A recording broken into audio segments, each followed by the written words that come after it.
Thank you for coming. Coach Haynes will give an opening statement in just a moment. He is joined by senior linebacker and leading tackler from this past Saturday, Matt Dellinger. Coach? Yeah, come off a tough loss against Minnesota. Proud of the guys, proud of the staff for, had a good plan. Had guys played hard, played well. Just a couple plays here, a couple plays there. Could have made the difference in that game. And I know it sounds like a broken record, but we got a couple things we got to clean up. Our penalties are still killing us. This game we had a couple key early. Moving the ball and, got a couple penalties on the offensive side that kind of killed us.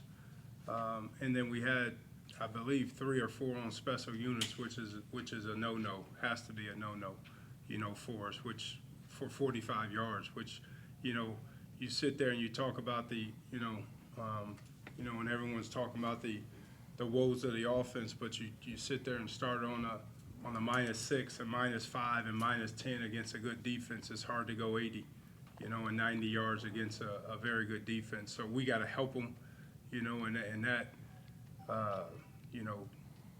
critical part of for their success. And we got to continue to create, turnovers. The defense, did play well. A lot of good things that we can build on. But again, it doesn't get any easier for us, especially on the defensive side of the ball with Marshall coming in this week. So, again, proud of the guys, proud of the staff. Disappointed that we didn't come out with the win to coming so close, but we're making strides to get better. Matt, can you talk about, Coach talked about the defense. You came up against a pretty darn good quarterback in Lesher, and you kept him under control for most of the game. Can you talk about that? Yeah, I think it starts off with our defensive line. I mean, they did great for us. They kept the back seven pretty much free from the linemen. I know the linebackers had a lot of one-on-one tackles with the running backs. That makes it easy. And we had a good game plan going in, and I think we executed it to our best. And, we need to fix some things and do things a lot better. But overall, I think it really just started with the defensive line. Talk about Demetrius. Yes, he had the 90-yard run for the fumble recovery for the touchdown. It seems like he has gotten better as the season, in this young season. Can you talk about him as well? Oh, yeah. Demetrius Monday, he's a great player for us. I mean, every year that he's been here, he's getting more confident. And even these first 3 games, he's getting a lot more confident, or I can see it in his actions, the way he plays. And, when he picked up that fumble, I had no doubt that he was going to score. Do you think maybe he might still be overlooked a little bit? You got Nate, you got Jordan, yourself, and here comes Demetrius with some of the big plays. That has to feel good for the defense as well. Oh, yeah, it's great always having other guys step up all the time. That's what a defense is. It isn't 3 guys, it isn't 2 guys. We need all 11, and each guy needs to do their part. Coach, on the topic of Demetrius, can you just tell me a little bit more about his development as a player in the short few years that he's been here? He's gotten better, and really the big thing is I just look at week 1, to week 3. He got challenged a bunch week 1 that he didn't make the plays and got beat over the top a couple times, and he improved that in week 2, and he made some plays, in week 3. So that was huge for his confidence. I think anytime at that position, when you can sit there and see yourself making plays, Coach Poteet does a really good job with them in practice, working on the fundamentals and technique. And, anytime you can confirm validity with what you're doing in practice and see it in the game, it always builds confidence with those guys. But, it was funny. Wednesday, he had a successful Wednesday. If you would have saw him Wednesday, we called it a successful Wednesday. I always tell him that he needs to dress up once a week, and he dressed up Wednesday. You see what happens when you dress up Wednesdays, you have a good game. So maybe we'll have more guys. We'll have successful Wednesdays for the whole team. We'll be walking around in ties on Wednesdays. How about that, Matt? I think we can do it. Okay. Coach, you guys obviously played a very good defense in Minnesota this week. However, I think specifically talking about the quarterback position for you guys. Colin Reardon, I think 10 of 28 for just over 60 yards.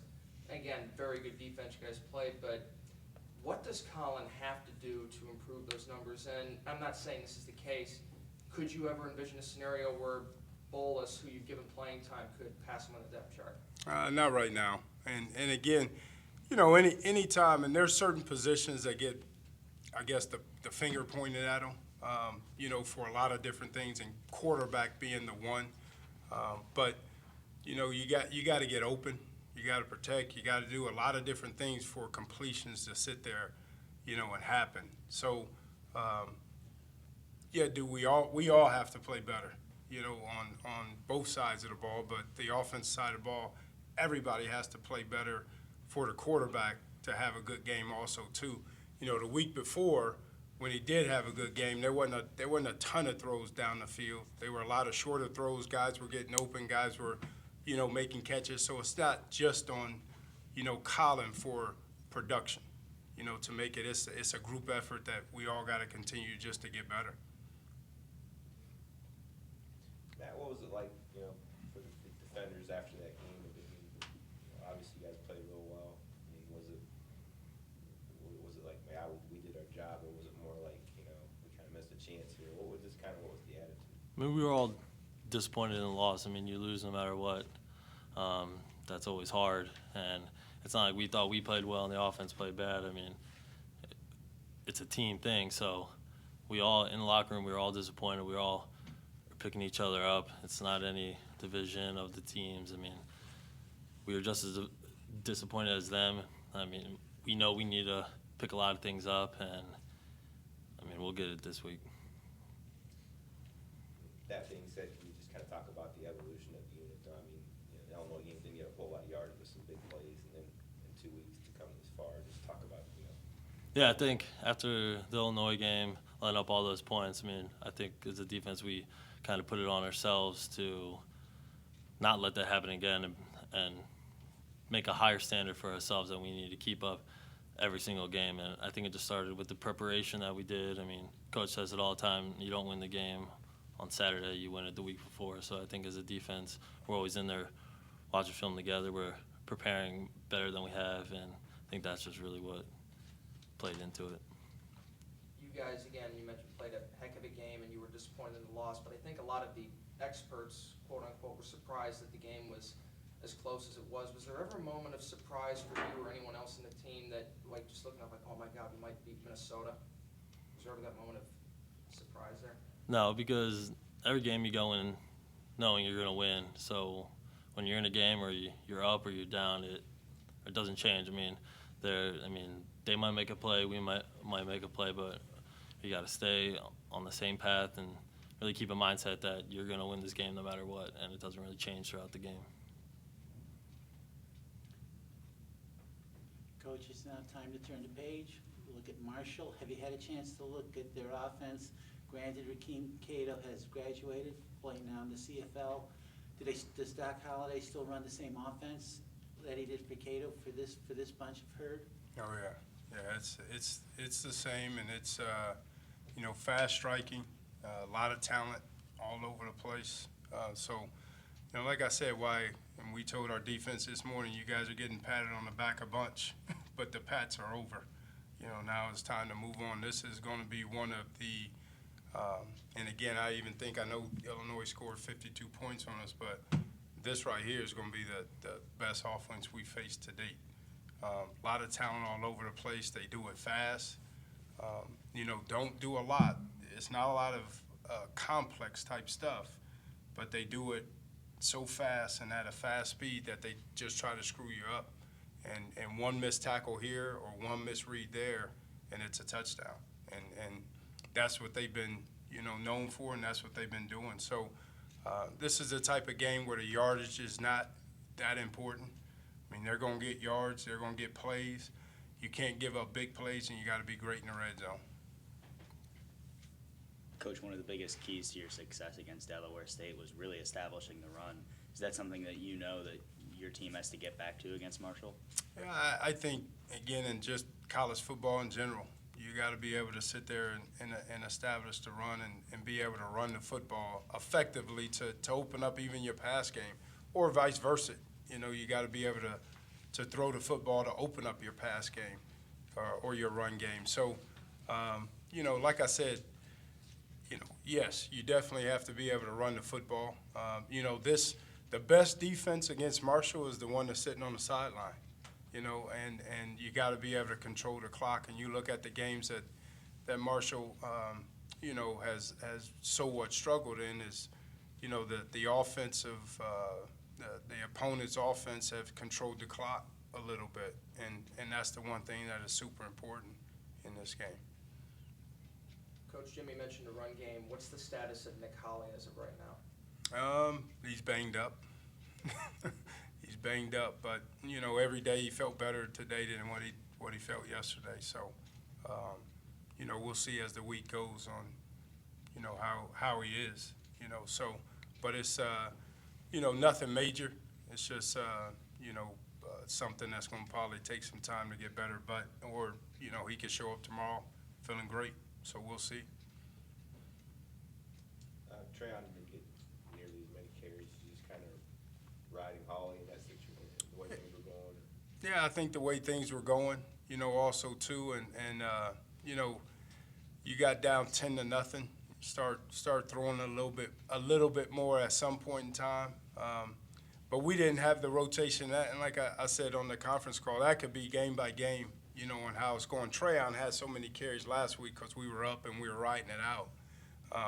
You know, so it could be week to week. We only played 2 of them, you know, this past week, and a lot of that had to do with the game plan of personnel that we were using. So, you know, this week it may be totally different. So nothing underlined, you know, in it on why it happened. It just, you know, was the game plan that we had and kind of the way that the game was going. How's he handle? I mean, it's got to be a little bit tough for a guy like him who's been such a huge part of the team in the past. You know what? He's been awesome, and it's been. I think you know what we talked about in the offseason so much about is everybody has a role, and you know we did a good job of studying the Patriots and you know the Ravens on teams who are historically been good, and one of the things that those guys always sit and talk about is accepting your role. Whatever that role is, you got to sit there and accept it. And it doesn't mean that once it's set, that there's a set to it. It can be changed, but you got to accept your role. And I will sit there and say, you know, Trayon has accepted it. He's on a lot of our special units. He's blocking, you know, also too. It's not, you know, carrying the ball 50 times. And, you know, I don't know if that's really what he wants to do, you know, all the time. I think at the running back spot, of course, all of them want the ball. But I think he's one of the guys that have truly accepted his role and, you know, doing a good job with it. So, you know, is it frustrating? I don't know. You know, I'm sure, you know, it's frustrating for all of us. We know that we have the potential to be really good on the offensive side. We just got to do a little, you know, the small things a little bit better and just execute. But, you know, it's kind of tough right now to judge it all because, you know, at the time, Illinois was playing very, very well. And we just went against another very good defensive team too. So you kind of look at the film and you've heard the saying, it's not as good as it is, it's not as bad as it is. That's kind of how the tape is. There's a lot of good things that you can pick out of that we can continue to get better at, that we're doing a really good job at. We just got to do it on a consistent basis, I guess.